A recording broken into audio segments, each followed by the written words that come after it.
پیارے بچوں، ایک دفعہ کا ذکر ہے کہ ایک آدمی تھا بہت ہی امیر۔ اس کے پاس بہت دولت تھی اور وہ ہیروں کا بیوپاری تھا، لیکن وہ کنجوس بہت تھا اور اپنی کنجوسی کی وجہ سے سب اس سے تنگ آ چکے تھے۔ اس کی بیوی اور اس کے نوکر بھی اس سے بہت اکتائے ہوئے رہتے۔ ایک دفعہ صبح ہی صبح وہ کچن میں گیا تو دیکھا کہ اس کا نوکر جو ہے وہ چائے بنا رہا ہے۔ اس نے کہا، ہیں یہ صبح صبح چائے کیوں بن رہی ہے؟ تب اس نے کہا کہ بیگم صاحبہ نے کہا تھا کہ چائے بنا دو تو میں چائے بنا رہا ہوں۔ اس نے کہا، ابھی تو بیگم صاحبہ نے چائے پی تھی، میں ابھی پوچھ کر آتا ہوں، یہ عورت تو مجھے بدنام کر دے گی۔ اس نے کہا، کیوں چائے پی رہی ہو ابھی؟ اس کی بیوی نے کہا کہ چائے ہی بنوا رہی ہوں نا، تمہاری 10 کنال زمین پر کوٹھی تو نہیں بنوا رہی، تم تو بہت کنجوس ہو، اب مجھے چائے کے لیے بھی ترسنا پڑے گا۔ پہلے میں 5 ساڑیاں پہنتی تھی سال میں، پھر 3 ہوئیں، پھر 2، اور اب ایک ہی ساڑی 3 سال سے پہن رہی ہوں، تم مجھے کیا دو گے؟ تب وہ بیوپاری وہاں سے چلا گیا غصے میں۔ اگلے دن وہ اپنے گھر میں بیٹھا تھا کہ وہاں پر ایک دوسرا بیوپاری جو کہ بوڑھا تھا ایک آدمی کے ساتھ آیا اور کہا کہ یہ ہیرے رکھو اور کل ہم دوسرے بڑے بیوپاری کے پاس جا کر اس کو بیچ آئیں گے۔ تب اس نے اپنے نوکر کو بلوا کر کہا کہ یہ لو ہیرے اور اس کو سنبھال کر رکھ دو، میں کل لے کر اس کو چلا جاؤں گا بازار اس دوسرے بوڑھے بیوپاری کے ساتھ۔ اس نوکر نے وہاں ہیرے رکھ دیے جا کر اور چلا گیا، لیکن ایک دوسرا اس کا نوکر جو تھا وہ وہاں پر آیا اور اس نے وہ ہیرے نکالے اور اس کو اپنے بیگ میں ڈال کر وہاں سے چلا گیا۔ یہ کام اس نے سیٹھ کے کہنے پر کیا تھا، کیونکہ سیٹھ کی نیت ان ہیروں پر خراب ہو گئی تھی اور وہ دوسرے بیوپاری سے یہ کہنا چاہتا تھا کہ ہیرے چوری ہو گئے۔ اگلے دن وہ بیوپاری آیا تو اس سیٹھ نے کہا اپنے نوکر سے کہ جاؤ ہیرے لے آؤ، ہم نے بازار جانا ہے۔ نوکر جب الماری میں گیا تو اس نے دیکھا کہ وہاں پر تو ہیرے ہیں ہی نہیں۔ اب تو وہ بڑا پریشان ہوا اور اس نے شور مچا دیا کہ صاحب جی، یہاں پر تو ہیرے ہی نہیں ہیں۔ اب بڑا والا سیٹھ آیا اور اس نے کہا کہ یہ کیا ہوا، تم نے خود ہیرے چرائے ہیں، یہاں سے ہیرے کہاں جا سکتے ہیں، میں نے تمہیں دیے تھے۔ اس نوکر نے بہت قسمیں کھائیں لیکن اس سیٹھ نے بالکل اس کی بات نہ مانی۔ تبھی بوڑھا بیوپاری بھی وہاں آ گیا اور اس نے کہا کہ ضرور یہ نوکر ہی جھوٹ بول رہا ہے۔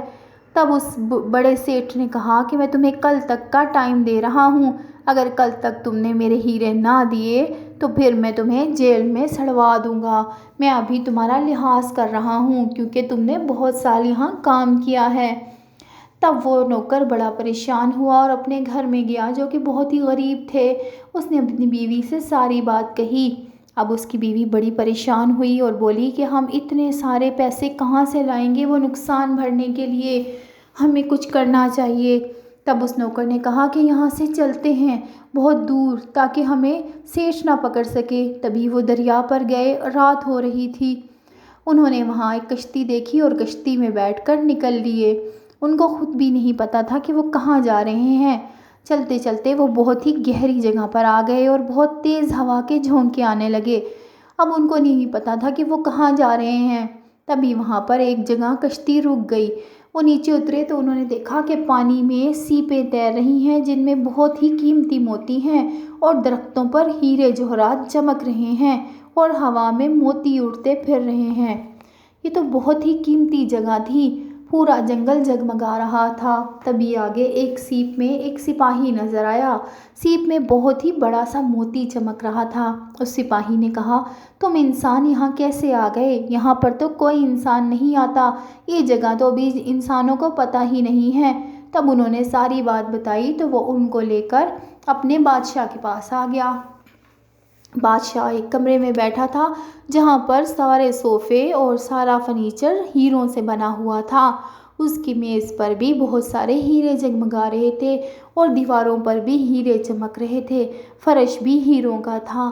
وہ بہت ہی حیران ہوئے کہ یہ کون سی جگہ ہے۔ انہوں نے اس بادشاہ کو ساری کہانی سنا دی۔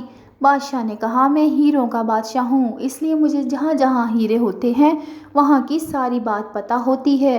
وہ ہیرے اس سیٹھ نے خود چوری کروائے ہیں، اس کی نیت خود اس پر خراب ہو گئی تھی اور وہ اس کو اپنے پاس رکھنا چاہتا تھا، اس لیے اس نے تمہارا نام لگا دیا لیکن خود ہی اپنے پاس رکھ لیے۔ اب تم یہ لو۔ یہ ہیرے جواہرات اپنے پاس رکھو اور ان کو بیچ کر امیر ہو جاؤ، تبھی کوئی تمہاری بات کا یقین کرے گا اور تم اسے سزا دلوا سکو گے، ورنہ کوئی تمہاری بات کا یقین نہیں کرے گا۔ تب وہ نوکر شہر آیا اور ایک جیولری شاپ پر اس ہیروں کو بیچ دیا، جو کہ بہت ہی زیادہ روپوں میں بکی، اور پھر اس نے بہت ہی شاندار سا گھر بنا لیا، اس سیٹ سے بھی بڑا اور اچھا گھر۔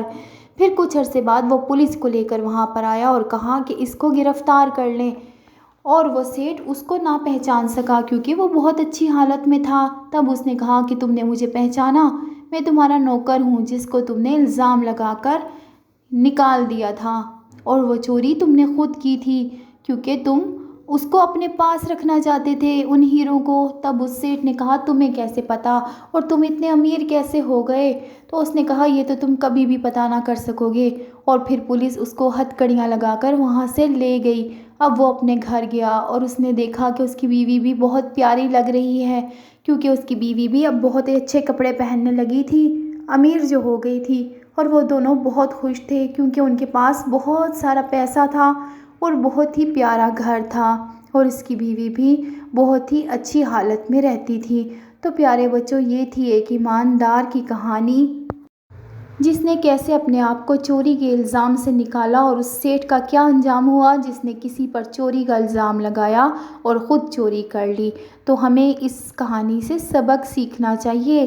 اور پیارے بچوں، اگر آپ کو یہ کہانی ذرا سی بھی اچھی لگی ہے تو اس کو لائک کر دیں اور ہمارے چینل کو سبسکرائب بھی کر لیں۔